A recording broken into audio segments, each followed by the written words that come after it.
Muito boa tarde para você, trabalhador e trabalhadora, e claro, todos que estão acompanhando o nosso boletim desta quarta. Esse boa tarde especial é porque hoje é o Dia do Trabalho e com certeza o nosso boletim vai falar sobre essa data e também dicas para você se organizar e ter sucesso na carreira. Já ouviu falar no termo ócio criativo? Vamos te explicar, mostrar também como evitar a procrastinação que atrapalha muita gente no ambiente de trabalho. E, claro, apresentar os direitos alcançados pela classe trabalhadora. Então, continua com a gente. Bom, e muita gente se pergunta qual o significado do Dia do Trabalhador, hein? Porque a data é comemorada em 1º de maio. O dia se tornou símbolo da luta trabalhista, porque foi nesta data, no final do século XIX, que aconteceu nos Estados Unidos uma greve por melhores condições de trabalho. A partir daí, o movimento ganhou força e incentivou diversas manifestações pelo mundo. E essa luta continua firme até hoje, ganhando uma data que é comemorada em todos os lugares, incluindo São José. Boa parte dos brasileiros já se acostumou com a carga horária diária de trabalho. Umas 40 horas, tá louco de bom. 8 horas por dia. 8 por dia. Quantas horas você trabalha por dia? 8 horas. Mas como, quando e por que essa regra foi estabelecida, pouca gente sabe. Eu acho que já é um costume brasileiro, né? Porque em outros lugares se trabalha por hora. Então, a pessoa que escolhe se ela quer trabalhar pouco ou muitas horas. Férias, 13º, você sabe de onde vem tudo isso? Não sei. Não tenho ideia. Para a gente entender essa história, é preciso voltar um pouquinho no tempo, lá no século XVIII, durante a Revolução Industrial. As fábricas se espalharam pelo mundo, mas não havia muita regra. Os trabalhadores chegavam a atuar 12, 14, 16 horas por dia. Até que um fato marcante aconteceu em 1886, em Chicago, nos Estados Unidos. Cerca de 340 mil trabalhadores reivindicavam exatamente uma jornada de trabalho justa, de 8 horas, para que eles tivessem outras 8 horas de descanso e 8 horas com a família. Esse fato aconteceu exatamente no dia 1º de maio. Não por acaso, esse foi o dia escolhido em muitas partes do mundo para celebrar o Dia do Trabalhador. Durante o movimento grevista em Chicago, houve repressão e operários e policiais morreram nas manifestações. Esta historiadora explica que aqui no Brasil, movimentação semelhante ocorreu em 1917. Cerca de 50 mil trabalhadores, número que representava na época 25% da população de São Paulo, aderiram a uma greve geral por melhores condições de trabalho.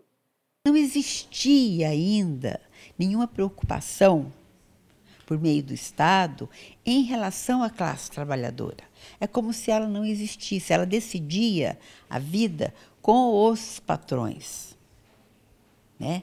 Então, a decisão de quantas horas de trabalho era decidido com os patrões. E você não tinha a perspectiva de férias, de final de semana remunerado, de um mínimo. E na Europa, a questão das 8 horas de trabalho já era uma luta, tanto é que em Chicago foi principalmente pelas 8 horas a briga, né?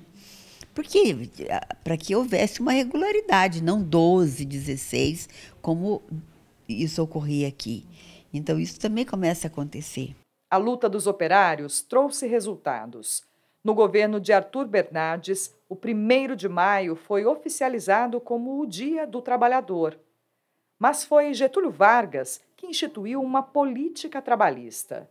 Em 1943, Vargas assinou a Consolidação das Leis do Trabalho, a CLT, que reúne um conjunto de direitos como salário mínimo, jornada de trabalho, férias e liberdade sindical. Essa advogada explica que a CLT é resultado da luta da classe trabalhadora, mas também atendia aos interesses do governo. Não podemos esquecer também que o governo de Getúlio Vargas não teve o intuito somente de atender os interesses dos trabalhadores. Teve interesse também de acalmar essas massas, acalmar esses movimentos, de atrair mão de obra do campo para a cidade.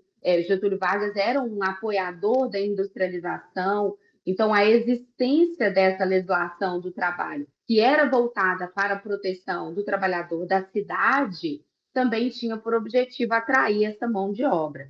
Então, foram múltiplos fatores que levaram à reunião dessas leis na CLT, né, na consolidação das leis do trabalho. Hoje, uma nova realidade se apresenta com outros desafios no mundo do trabalho. A vereadora Amélia Naomi destaca que uma barreira a ser superada é a equiparação salarial entre homens e mulheres. O movimento feminista, os movimentos sindicais sempre lutou por essa pauta. Agora, essa pauta foi votada no Congresso Nacional, será implementada, está sendo implementada, mas precisa de articulação do sindicato, das mulheres trabalhadoras, para cobrar isso, para que as empresas façam essa mudança real, né? Que é, na mesma linha de produção, você tem 2 salários, um de uma mulher e o outro de um homem. Então, se você trabalha igual, você tem que igualar, você tem que elevar o salário das mulheres. Celebrar o Dia do Trabalhador é relembrar as conquistas alcançadas até aqui e refletir sobre as políticas necessárias para equilibrar desenvolvimento econômico e justiça social. No 1º de maio, acho que a gente tem que celebrar inicialmente direitos que foram conquistados, arduamente conquistados pelos trabalhadores, pelas lutas sindicais, pelos movimentos sociais ao longo de décadas. É claro, não devemos nos esquecer que só existe emprego onde há o empresariado, onde há uma empresa que tenha condições de arcar com os direitos trabalhistas. Então, a carga tributária, eu acho que é um fator que deve ser sopesado em um contexto empresarial. Então, no 1º de maio, nós devemos celebrar os trabalhadores, suas lutas, suas conquistas, sem retroceder, sem admitirmos retrocessos, compatibilizando com os interesses patronais, mas sem admitirmos retrocessos. E que a gente possa celebrar sempre, não só em 1º de maio, mas durante todo o ano, as conquistas em prol dos trabalhadores. E é sobre essas conquistas que a gente fala agora. Se hoje os trabalhadores têm diversos direitos, como férias, auxílios e garantias, foi porque no passado alguém lutou por isso. E claro que nesse 1º de maio a gente vai levantar esse tema, viu? Que é assunto do nosso quadro Boletim Entrevista. Quais os direitos, proteções e cuidados que o nosso país garante aos trabalhadores, hein? E por que esses benefícios são tão importantes?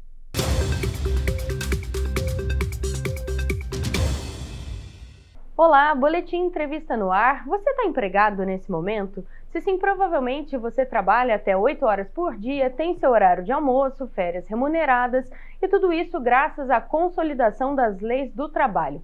Essa lei foi promulgada em 43 no governo Vargas e dita até hoje como funcionam as nossas relações de trabalho. Para falar sobre isso, eu estou aqui com o advogado trabalhista André de Deus. Bem-vindo, André. Olá, Marina. Obrigado pelo convite. Obrigada a você. André, a consolidação das leis do trabalho, né, a CLT, ela permite um respaldo para os funcionários, né, para que eles trabalhem de forma mais justa. Quais são as principais conquistas que a CLT proporcionou aos funcionários? As principais conquistas que a CLT proporcionou, tem algumas, mas eu diria como as mais importantes, a conquista do salário mínimo, né, ao menos um salário mínimo ao trabalhador ele deve perceber, jornada de 8 horas com acréscimo de 2 horas ao dia, todo o trabalho insalubre deve ser remunerado com o respectivo adicional, assim como o adicional de periculosidade também, o descanso semanal remunerado, após 6 dias trabalhados, o trabalhador tem direito a um descanso que é preferencialmente aos domingos, né? Assim como o direito à aposentadoria, o FGTS, o 13º, e essas, eu acredito, são as principais. Perfeito. E como todas as leis, a CLT precisa se adaptar ao que a sociedade está vivendo, né? Então, em relação a novos tipos de relação de trabalho, como é que você avalia essa possível atualização? Um marco de atualização, sem dúvida nenhuma, foi a reforma trabalhista, né? Ela veio para tentar flexibilizar a relação entre empregados e empregadores, né? O mote, o pano de fundo seria diminuir um pouco a carga de processos, né? A Justiça do Trabalho ela está muito assoberbada de processos. Houve algum avanço, houve alguns retrocessos com com a reforma da CLT, né, a reforma trabalhista, e ela veio para viabilizar isso, uma melhor adaptação do mercado de trabalho entre empregado e empregador.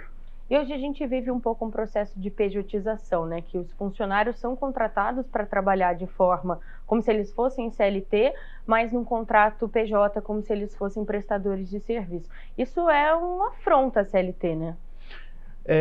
Olha, isso foi um pouco relativizado com a reforma trabalhista. Não que a reforma trabalhista ela está prestigiando a pejotização, mas ela deu alguns mecanismos para que o empregador consiga contratar dentro da lei, né? Um deles é o contrato de autônomo, o contrato intermitente, né? Que fogem um pouco da pejotização. Mas sim, se esse empregado ele tem hora para entrar, hora para sair, recebe salário, ele está sob subordinação de alguém, ele está trabalhando ali sobre o regime da CLT, ele deve ter o seu vínculo reconhecido, né? E isso perante a Justiça do Trabalho. O artigo 9 da CLT, ele veda qualquer fraude à própria CLT. A pejotização, tal e qual foi explicado, é uma delas. E aí, falando quando um funcionário se sente lesado, por exemplo, nessa situação de ser contratado como se fosse um regime CLT, mas o contrato é PJ, como é que ele pode prosseguir para garantir os direitos dele? Olha, no direito trabalhista, tem um instituto que chama ius postulandi. Ele pode comparecer na própria Justiça do Trabalho, e a Justiça do Trabalho, ela vai elencar todos os pedidos dele e fazer ali uma petição inicial e vai perquirir por esses direitos dele. Mas existem outras formas, que é o próprio sindicato da categoria, um advogado da confiança, né? Essas são as formas que o trabalhador tem de sanar essa irregularidade da qual ele que o empregador está se omitindo, né? Perfeito, André. Queria agradecer pela sua presença, pelos seus esclarecimentos. Muito obrigado, estou sempre à disposição de vocês. Fica o convite para você voltar. E fica o recado e a reflexão para a gente conhecer cada vez mais, né, os nossos direitos, porque o trabalhador, conhecendo o que está previsto na CLT, ele está munido aí para garantir que esses direitos sejam cumpridos. De volta ao estúdio.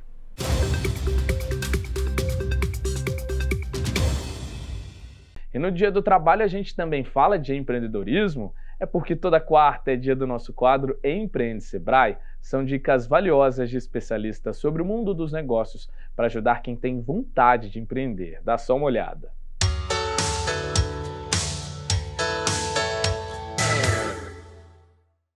Olá, eu sou Paulo Sereda, gerente regional do Sebrae para a região de São José dos Campos. Como fazer para acessar novos clientes e acessar novos mercados? Quem é esse cliente ou qual é a característica desse novo cliente que você deseja acessar? Você já traçou o perfil dele? A idade, renda, região que mora, perfil, o que gosta, o que pensa. Você já tem essas características do seu cliente todas mapeadas? A partir disso, você entende muito bem o que você oferece e onde o que você oferece pode agregar valor para essa pessoa que você pretende conquistar? Tendo essas perguntas respondidas, a próxima pergunta é: onde ele está? O que ele vê? O que ele procura saber? Obviamente que as redes sociais são fundamentais para que eu entre nisso, mas rede social você precisa entrar com profissionalismo, você precisa ter essas respostas anteriores para que você possa saber qual é o conteúdo que você vai gerar e você precisa gerar um conteúdo profissional. Tem muita gente ali, qualquer coisa pode virar meme de vez em quando, mas se você pretende buscar e ter constância, você precisa fazer bem feito e fazer bem feito o tempo todo. Muito obrigado pela sua atenção. Até nosso próximo programa.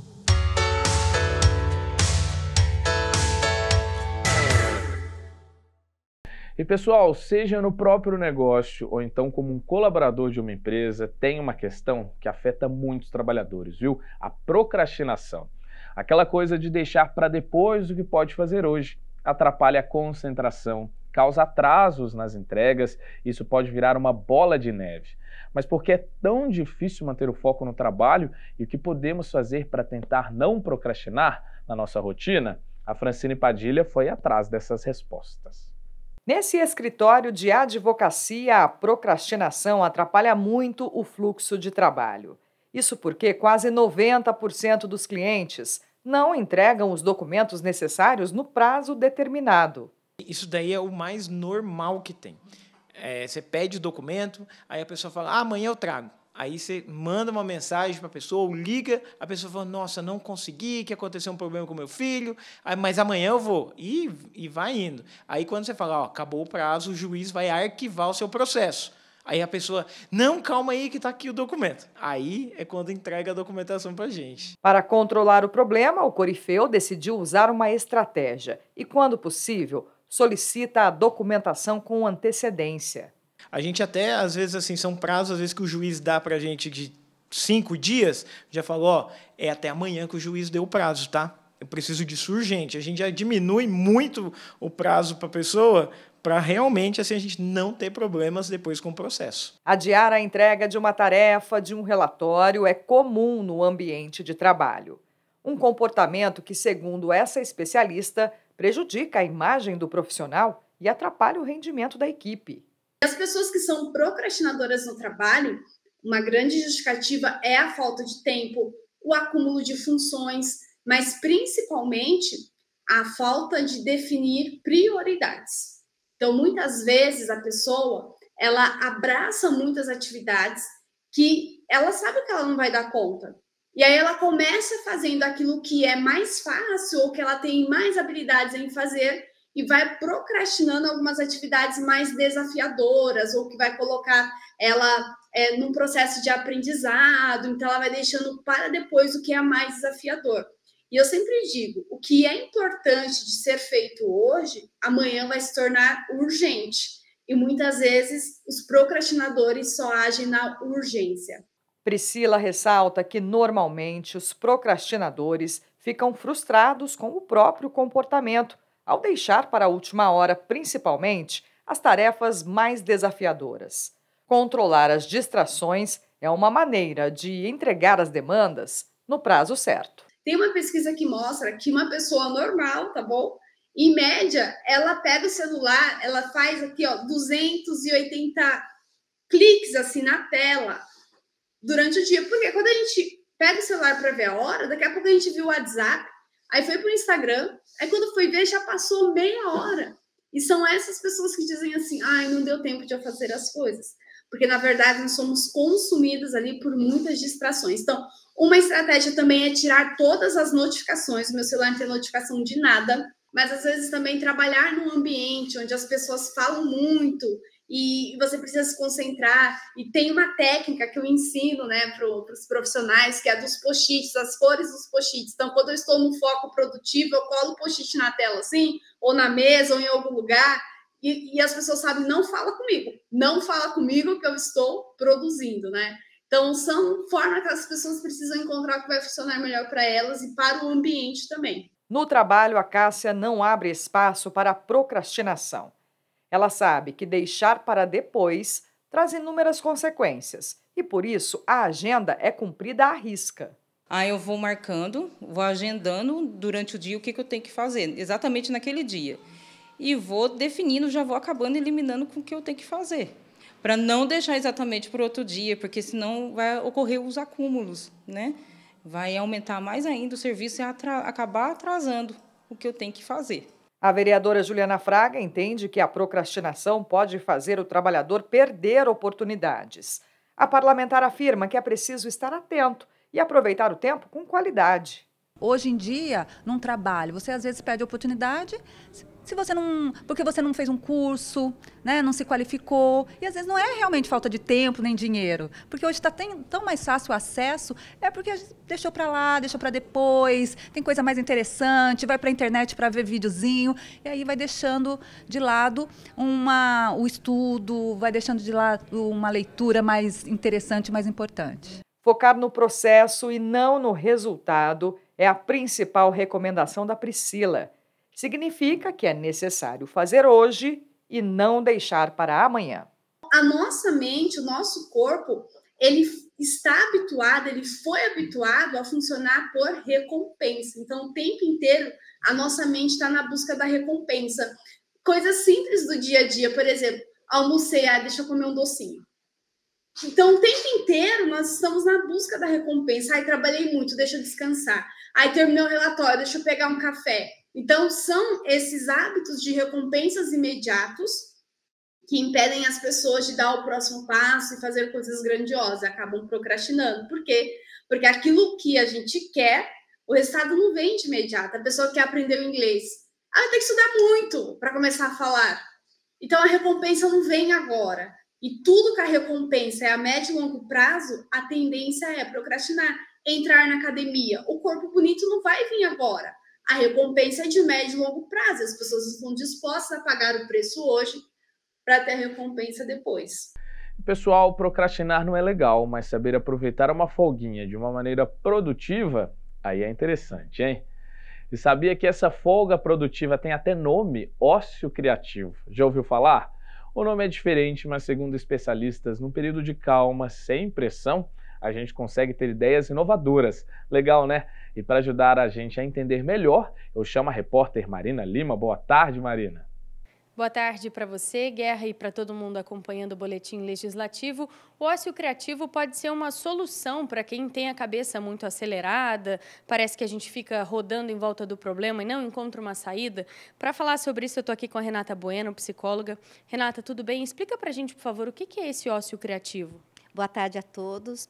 O ócio criativo é a sua capacidade de conciliar o trabalho, o lazer e a família. Na realidade, essas pessoas que ficam com a mente muito acelerada, elas estão ocupadas com muita agenda. Eu preciso fazer isso, isso, isso. E ela não traz o estado de presença. Se você for perceber, na história, quando nós fazemos referência aos filósofos, os filósofos praticavam muito o ócio criativo, que é a reflexão, a capacidade de refletir e assim surgir ideias. E como é que a gente consegue sair dessa inércia de pensamentos para poder deixar a cabeça livre para o ócio criativo? Então, o mundo de hoje, muito acelerado, que a gente chama do mundo bunny, né? Que ele é frágil, ele é acelerado, ele é volátil. Na realidade, este mundo ele demanda muito da pessoa ficar acelerada porque você está numa tarefa já pensando na próxima. Como você consegue?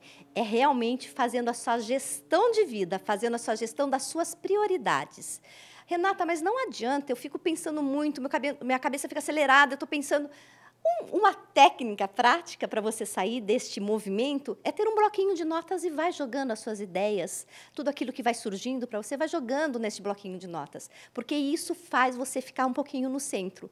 E o ócio criativo, ao contrário do que muitas pessoas pensam, não é você sair, se divertir e não estar pensando em nada. Isso não é ócio criativo. O ócio criativo é quando você tem a capacidade de refletir e assim surgir ideias criativas para você. E também não é um trabalho, porque se você for para um momento de reflexão com o objetivo de um resultado, não será um ócio criativo. Então, a ideia é basicamente você sair ali daquela questão e fazer uma coisa que você gosta, por exemplo, alguém que gosta de música e tocar violão, sem focar naquilo. Os artistas, né? Música, violão, a artes, pintura, o momento que você está ali, você está no momento que a gente chama de momento flow. Você está vivendo aquele momento, daí os pensamentos vão navegando a sua mente. E quando esses pensamentos vêm, às vezes vem uma ideia, nossa, essa ideia é muito bizarra, não tem nada a ver. Anota ali no bloquinho, porque num determinado momento você vai poder revisitar e ali vai surgir ideias.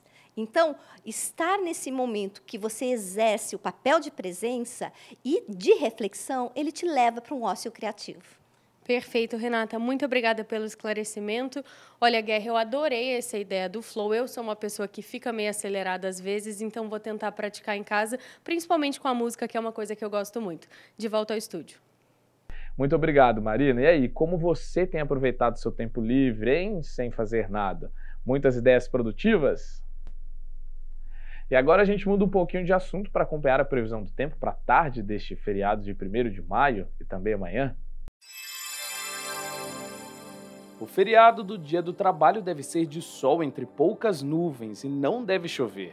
Durante a tarde, as temperaturas ficam altas, alcançando a máxima de 31 graus. À noite, o tempo fica mais ameno e a mínima não passa dos 20 graus. A previsão de tempo firme e sol entre nuvens se mantém na quinta-feira. As temperaturas máxima e mínima também seguem as mesmas, com variações entre 20 e 31 graus. E a gente fica por aqui com o nosso boletim legislativo desta quarta, dia 1º de maio. Um ótimo feriado para você. todo sucesso e felicidade para todos os trabalhadores. E amanhã a gente está de volta. As nossas redes sociais estão aqui na tela, então é só acessar, viu? @TVCâmara SJC. Um abraço para você, tchau!